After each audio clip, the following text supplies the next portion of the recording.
چپ چاپ اس لیے کھڑا تھا کہ نشے کی زیادتی کے باعث پھر اس کی کھوپڑی گھوم رہی تھی اور وہ خود کو سنبھالنے کی کوشش کر رہا تھا۔ اسی وقت میں نے اس کے دماغ کو کنٹرول میں لے کر سنبھال لیا اور پھر میری ہدایت کے مطابق عمل کرنے لگا۔ اس نے کہا، باس اب مجھے اجازت دیجیے، میں آدھ گھنٹے کے بعد پھر حاضر ہو جاؤں گا۔ اتنے میں دوسرے ماتحت جگلر کو وہاں لے آئے۔ جیکب کاٹیج سے باہر آ گیا اور اب ہمارے کاٹیج کی طرف آنے لگا۔ ہمارا کاٹیج بہت دور سب سے الگ تھلگ تھا تاکہ دھماکوں کا اثر دوسرے کاٹیجوں پر نہ پڑے۔ اس وقت میں اس کی سوچ میں کہنے لگا، کیا ضروری ہے کہ آدھی رات کے بعد دھماکہ کیا جائے؟ جب ان قیدیوں کو مارنا ہی ہے تو پھر خواہ مخواہ انتظار کرنے کی کیا ضرورت ہے؟ میں بھی جا کر حکم دیتا ہوں کہ ابھی اور اسی وقت بارودی دھماکے سے اس کاٹیج کو اڑا دیا جائے۔ میں اسے مشورہ دے کر ذرا خاموش ہوا تو اتنے نشے کے باوجود اس کے دماغ میں یہ بات آ گئی کہ 11 بجے قریبی سمندر سے ایک جہاز گزرنے والا ہے۔ میں نے اس کی سوچ میں سمجھایا، وہ جہاز یہاں سے 11 بجے گزرے گا، ابھی بہت وقت ہے۔ اگر ابھی دھماکہ کیا جائے تو اس کاٹیج سے اٹھنے والے شعلے اس وقت تک مدھم پڑ جائیں گے۔ اگر ایسا نہ ہوا تو تب بھی پانی سے بجھا دیا جائے گا۔ کچھ بھی ہو، دھماکہ بھی ہونا چاہیے۔ اور میری سوچ میں بہتا ہوا ہمارے کاٹیج کے قریب آ گیا۔ پھر اسی سوچ کے بہاؤ میں اس نے ایک پہرے دار سے پوچھا، مجھے بتاؤ بلاسٹ ہونے والے بام کہاں کہاں رکھے گئے ہیں؟ 2 پہرے دار اسے ساتھ لے کر کاٹیج کے اطراف گھومتے ہوئے بتانے لگے۔ اس کاٹیج کے چاروں سمت 4 بارودی گولے رکھے گئے تھے جو چاروں طرف سے بیک وقت پھٹنے والے تھے۔ جیکب نے میری سوچ کے مطابق کہا، باس نے پروگرام بدل دیا ہے، اس کاٹیج کو ابھی اور اسی وقت اڑا دیا جائے گا۔ تم یہ بتاؤ اس کا تار کتنی دور تک بچھایا گیا ہے؟ ایک مقامی باشندہ جو انگریزی سمجھتا تھا اس نے جواب دیا، 50 گز کی دوری تک بچھایا گیا ہے، ہم وہاں سے فلیتے کو آگ لگائیں گے۔ ٹھیک ہے، اب یہاں سے جاؤ اور اس فلیتے کو آگ دکھا دو۔ وہ حکم کے بندے تھے، اپنے انگریز حاکم کی بات نہیں ٹال سکتے تھے۔ وہاں سے سب چلے گئے کیونکہ دھماکے کے وقت کوئی کاٹیج کے قریب رہنے کی جرات نہیں کر سکتا تھا۔ جیکب بھی کاٹیج کے پیچھے چلا آیا۔ اس طرح سب کے سب ایک دوسرے کی نظروں سے اوجھل ہو گئے تھے۔ یوں بھی تاریکی نے انہیں چھپا لیا تھا۔ جیکب کی کھوپڑی میں میرا دماغ کام کر رہا تھا۔ اس نے کاٹیج کے پیچھے آ کر بارودی گولے کو اٹھا لیا، پھر کاٹیج کے دائیں طرف جا کر دوسرے گولے کو بھی اٹھا لیا۔ اسی طرح اس نے چاروں بارودی گولوں کو سمیٹ کر اپنے دونوں بازوؤں میں بھر لیا اور ایک تار کے ذریعے وہ چاروں گولے ایک دوسرے سے منسلک تھے۔ اس وقت تک اس کے ماتحت 50 گز کی دوری پر تار نما فلیتے کو آگ لگا چکے تھے۔ اب وہ تار سرسر کی آواز کے ساتھ تیزی سے جلتا اپنی آگ کو گولوں کی سمت لے جانے لگا۔ اسی وقت دور سے ٹارچ کی روشنی پھینکی گئی۔ پھر مقامی باشندے یہ دیکھ کر چیخنے لگے کہ جیکب چاروں گولوں کو اپنے بازوؤں میں سنبھالے ہوئے کھڑا ہے۔ ان کے چیختے ہی وہ تیز سے دوڑنے لگا۔ اس کے دوڑتے ہی تمام مسلح نوجوان چیختے ہوئے دور بھاگنے لگے، لیکن جیکب دوسری طرف بھاگ رہا تھا۔ کسی میں اتنی جرت نہیں تھی کہ کوئی اس کے قریب پہنچ کر اس کے ہاتھوں سے گولے چھین لیتا، کیونکہ وہ تار بڑی تیزی سے جلتا ہوا اپنی آگ گولوں کے قریب پہنچا رہا تھا اور میں اتنی ہی تیزی سے جیکب کو بھگا رہا تھا۔ کسی کی سمجھ میں نہیں آ رہا تھا کہ ایسے وقت کیا کرنا چاہیے، کس طرح باز تک یہ خبر پہنچانا چاہیے۔ کاٹیج میں بیٹھے ہوئے ڈاکٹر شیطان اور جگلر نے بھی دور سے چیخنے چلانے کی آوازیں، لیکن اس سے پہلے کہ وہ کاٹیج سے نکلتے جیکب دوڑتا ہوا کاٹیج میں داخل ہو گیا اور ایک دم سے ان کے قریب پہنچ گیا۔ اسی وقت ایک زبردست کان پھاڑ دینے والا دھماکہ ہوا۔ تھائیں تھائیں تھائیں، موت حلق پھاڑ کر چیخ رہی تھی۔ پھر میں نہیں جانتا کہ وہاں کیا ہوا، کیونکہ وہ تینوں انگریز جن کے دماغوں میں جھانک سکتا تھا وہ موت کی ابدی تاریکی میں کھو گئے تھے۔ اب ان کی زندگی میں جھانکنے کے لیے خیال خوانی کا کوئی طریقہ نہیں کھلتا تھا۔ اب تو میں اور میرے ساتھ کاٹیج میں بند رہنے والے قیدی صرف دھماکوں کی ایسی آوازیں سن رہے تھے کہ جن سے ہمارے کاٹیج کا فرش بھی لرز رہا تھا، دیواریں کانپ رہی تھیں۔ تمام قیدی یوں چیخ رہے تھے جیسے وہ خود بم کے دھماکوں سے اڑ رہے ہوں۔ وہ جو دہشت بٹھا دی گئی تھی، اسی کی وجہ سے عورتیں بھی چیخ رہی تھیں۔ عورتوں اور وہ ماں بننے والی بھی درد سے یکلخت نجات پا گئی تھی۔ اکثر بم کے دھماکے ایسے ہی ہوتے ہیں۔ پچھلی جنگ عظیم میں کتنے ہی نوزائیدہ بچے ان دھماکوں سے وجود میں آ گئے تھے۔ اب میں اپنے کمرے میں بیٹھا اس نوزائیدہ بچے کے رونے کی آواز سن رہا تھا۔ میں نے اپنی جگہ سے اٹھ کر دروازہ کھول دیا۔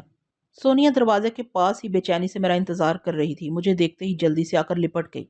وہاں تمام قیدی سراسیما نظر آ رہے تھے، یوں لگتا تھا جیسے کوئی اپنے ہوش و حواس میں نہ ہو۔ سونیا نے میرے سینے سے سر اٹھا کر پوچھا، فرہاد یہ سب کیا ہے؟ دھماکہ تو کسی دوسری جگہ پر ہو رہا ہے۔ میں نے مسکرا کر کہا، ہاں صیاد اپنے دام میں آپ آ گئے۔ وہ ڈاکٹر شیطان اور جگلر اور ان کا ایک ساتھی جیکب تینوں اپنے ہی بارودی گولوں کا شکار ہو کر مر گئے۔ یہ سب کیسے ہوا؟ یہ میں تمہیں اطمینان سے بتاؤں گا۔ اب تم لوگوں کو سمجھا دو کہ موت ٹل گئی ہے، ہم اسی وقت مریں گے جب خدا کی مرضی ہوگی۔ سونیا میرے پاس سے جا کر انہیں سمجھانے لگی۔ اس کی باتیں سنتے رہے۔ پہلے تو انہیں یقین نہیں آیا، وہ یہی سوچ رہے تھے کہ انہیں چاروں طرف سے بند کر دیا گیا ہے، فرار کا کوئی راستہ نہیں ہے اور ہاتھ جوڑ کے التجا کرنے سے موت کبھی نہیں ٹلتی، پھر کسی کوشش کے بغیر کیسے ٹل گئی۔ سونیا نے مجھے ان کے خیالات بتائے اور وہ خود ہی اپنے طور پر انہیں سمجھاتی رہی کہ جسے اللہ رکھتا ہے اسے کوئی نہیں چکتا۔ اس نے میری صلاحیتوں کا ذکر نہیں کیا کیونکہ ہم دونوں پہلے ہی فیصلہ کر چکے تھے کہ میری خیال ہونے کی صلاحیت اب ہمیشہ راز بن کر رہے گی۔ میں نے سونیا سے کہا، ٹھیک ہے تم انہیں سمجھاتی رہو، میں اب ذرا یہ معلوم کرنا چاہتا ہوں کہ اس کاٹیج کے باہر کیا ہو رہا ہے۔ میں وہاں سے پھر اپنے کمرے میں آ گیا۔ دروازے کو اندر سے بند کرنے کے بعد پھر اسی طرح فرش پر پلیتھی مار کر بیٹھ گیا۔ اب میں اس مقامی باشندے سے رابطہ قائم کرنا چاہتا تھا جس نے جیکب کے ساتھ انگریزی زبان میں گفتگو کی تھی۔ اسے بتا دیا تھا کہ بارودی گولے کہاں کہاں رکھے گئے تھے۔ میں ایک ہی بار کسی کی آواز اور اس کا لہجہ سن کر اسے فوراً ہی ذہن نشین کر لیتا ہوں۔ خیال آنے کی ابتدا سے مجھے اس کی خاصی مشق ہو گئی ہے۔ میں نے آنکھیں بند کرنے کے بعد اس کے ذہن میں جھانک کر دیکھا۔ اس کے دماغ کے ذریعے مجھے چاروں طرف کا شور سنائی دے رہا تھا۔ اس کی آنکھیں جو کچھ دیکھ رہی تھی وہ منظر اس کے دماغ تک پہنچ رہا تھا، مگر اس کی سوچ سمجھ میں نہیں آ رہی تھی۔ وہ مقامی باشندہ انگریزی جاننے کے باوجود اپنی پیدائشی عادت کے مطابق اپنی زبان میں سوچ رہا تھا۔ میں نے اسے انگریزی زبان کی طرف مائل کرنے کے لیے اس کے لہجے میں کہا، یہ سب کچھ کیسے ہو گیا؟ مسٹر جیکب تو ہوشمندوں کی طرح باتیں کر رہے تھے، پھر وہ اچانک ہی پاگل کیسے بن گئے؟ اپنے ساتھ باس اور جگلر کو بھی لے مرے۔ جب اس کے دماغ کے اندر انگریزی زبان کی سوچ ابھرنے لگی تو اس نے حیرانی سے کہا، تعجب ہے، اس سے پہلے تو میں کبھی انگریزی زبان میں نہیں سوچتا تھا، اب یہ انگریزی خود بخود میرے اندر پک رہی ہے۔ میں نے اس کی سوچ میں کہا، ٹھیک تو ہے، کیونکہ صبح شام ان انگریزوں کے ساتھ رہتا ہوں، اس لیے انہی کی زبان میرے اندر گونجتی رہتی ہے۔ بہرحال اب مجھے یہ سوچنا چاہیے کہ میرے سامنے کیا ہو رہا ہے۔ ہوگا کیا؟ کاٹیج دھڑا دھڑ جل رہا ہے، دھماکوں سے اس کی چھت اڑ گئی ہے۔ کاٹیج کے جس حصے میں بلاسٹنگ ہوئی تھی وہاں کی دیواریں بھی ریت اور کنکر کی طرح اڑ گئی ہیں۔ ان تینوں صاحبوں کے ساتھ ہمارے 3 آدمی بھی مارے گئے ہیں جو کاٹیج کے باہر کھڑے ہوئے تھے۔ وہ بھی اس بری طرح زخمی ہوئے ہیں کہ اگر زندہ بچ گئے تو اپاہجوں کی طرح زندگی گزاریں گے۔ وہ روانی میں سوچتا جا رہا تھا اور میں اپنی جگہ خاموش بیٹھا سن رہا تھا۔ اب وہ قدرے دہشت زدہ ہو کر کہہ رہا تھا، ہم مہاتما بدھ کے پیروکار ہیں۔ مہاتما کے بخشوؤں نے ہمیں سمجھایا تھا کہ ہمیں سچی خوشی اور نروان کا راستہ اسی وقت مل سکتا ہے جب ہم کسی کو دکھ نہ دیں۔ انسان تو انسان کسی چیونٹی کی بھی جان نہ لے، مگر ہم نے اس پر عمل نہیں کیا۔ ہم نے کاٹیج میں کتنے انسانوں کو کیڑے مکوڑوں کی طرح بند کر دیا، لیکن موت کسے آئی؟ اسے جس کے نصیب میں لکھی ہوئی تھی۔ یہ موت میری طرف بھی آ سکتی تھی کیونکہ میں نے ہی بارود کے فلیتے کو آگ دکھائی تھی۔ مجھے اس بھیانک واقعے سے عبرت حاصل کرنا چاہیے۔ واقعی اس قسم کے عبرتناک واقعے سے اگر انسان عبرت حاصل کرنا چاہے تو بہت کچھ سیکھ لیتا ہے اور سنبھل جاتا ہے۔ میں نے اسے سنبھلتے ہوئے دیکھا تو اور سنبھالنے کی کوشش کی۔ اس کی مثبت سوچ میں کہا، میں اب بھی ان مظلوموں کے کام آ سکتا ہوں جنہیں کاٹیج میں بند کر دیا گیا۔ وہ 3 بڑے انگریز جو ہم پر حکومت کر رہے تھے، ان کے تو چیتھڑے اڑ گئے۔ باقی جو انگریز بچے ہیں ہم ان سے نبٹ سکتے ہیں۔ مجھے حساب کرنا چاہیے کہ یہاں کتنے انگریز رہ گئے ہیں۔ وہ حساب کرنے لگا کہ اس جزیرے میں اس کے ساتھ والے جزیرے میں کتنے انگریز ہیں۔ ایک ایک کو گننے کے بعد پتہ چلا کہ کل 15 سفید فام ہیں۔ میں نے اسے اکسایا، یہ 15 کس گنتی میں ہیں؟ انہیں تو ایک ہی حلے میں ختم کیا جا سکتا ہے۔ یہ جزیرہ ہمارا ہے، یہاں صرف ہماری حکومت ہونا چاہیے۔ میں اپنے آدمیوں کو بغاوت پر آمادہ کروں گا۔ وہ خود آمادہ ہو گیا اور اپنے آس پاس کھڑے ہوئے مقامی باشندوں سے اپنی زبان میں کچھ کہنے لگا۔ میں اس کی زبان تو نہیں سمجھتا تھا، لیکن اس کے بدلے میں تیور سمجھ رہا تھا۔ میں نے کچھ دیر کے لیے اسے دماغی رابطہ ختم کر دیا، پھر اپنی جگہ سے اٹھ کر اس کمرے سے باہر آیا۔ دوسرے کمرے میں اب تمام قیدی کسی حد تک بظاہر پرسکون نظر آ رہے تھے اور ایک دوسرے سے ایسا ایسا باتیں کر رہے تھے۔ میں سونیا کو بتانے لگا کہ موت ڈاکٹر شیطان وغیرہ کی طرف کس طرح چلی گئی تھی اور اب میں یہاں کے ایک مقامی باشندے کو اپنا معمول بنا رہا ہوں۔ پھر میں نے سونیا سے پوچھا، کیا تم نے معلوم کیا ہے کہ مقامی باشندے قیدی کیوں بنائے گئے ہیں؟ ہاں، ڈاکٹر شیطان ان لوگوں کو باغی سمجھتا تھا۔ یہ لوگ بڑی خاموشی سے یہ تحریک چلا رہے تھے کہ اسمگلروں کو اس جزیرے سے باہر نکال دیں، لیکن یہاں کے بہت سے مقامی باشندے ان اسمگلروں کے غلام ہیں۔ انہوں نے اس خفیہ تحریک کی اطلاع ڈاکٹر شیطان تک پہنچا دی تھی، جس کے نتیجے میں یہ گرفتار ہو گئے۔ ابھی کچھ باغی ایسے بھی ہیں جنہیں یہ انگریز شناخت نہیں کر سکے، اس لیے وہ بھی آزاد ہیں۔ اگر انہیں موقع مل گیا تو وہ ان انگریزوں کو چن چن کر قتل کر دیں گے۔ سونیا سے باتیں کرنے کے دوران کاٹیج کے قریب ہمیں قدموں کی آوازیں سنائی دیں۔ پھر کوئی دروازے کے قریب آ کر مقامی زبان میں کچھ کہنے لگا۔ تمام قیدی اس کی باتیں توجہ سے سننے لگے۔ تھوڑی دیر کے بعد وہ بھی جواباً کچھ کہنے لگے۔ سونیا نے مجھے بتایا کہ باہر سے باتیں کرنے والا ان قیدیوں کا ساتھی ہے۔ وہ کہہ رہا ہے کہ وہ دروازے کا تالا توڑنے والا ہے، لہٰذا ہم اسے اپنا دشمن نہ سمجھیں اور دروازہ کھلتے ہی اس پر حملہ نہ کریں۔ پر جو ہماری مدد کے لیے آئے ہیں ان کے پاس اتنے ہتھیار نہیں ہیں کہ تمام لوگوں میں تقسیم کیے جا سکیں، لہٰذا وہاں سے نکلتے ہی سب اپنی اپنی حفاظت آپ کریں گے۔ اتنے میں دروازہ کھل گیا۔ آزادی کی خواہش میں سبھی ایک دوسرے کو دھکیلتے ہوئے باہر نکلنے لگے۔ میں اور سونیا ایک گوشے میں کھڑے ہو گئے۔ اس وقت ہمیں اس عورت کی آواز سنائی دی جو ماں بن چکی تھی۔ میں اس ننھی سی جان کو لے کر کہاں جاؤں گی؟ خدا کے لیے میری مدد کرو، مجھے میرے گھر تک پہنچا دو۔ سونیا اس کی زبان سمجھ رہی تھی۔ اس نے مجھے بتایا کہ وہ کیا کہہ رہی ہے۔ اس عورت کے لیے کیا کیا جا سکتا ہے فرحات؟ یہ اتنے سے نوزائیدہ بچے کو لے کر کہاں جائے گی؟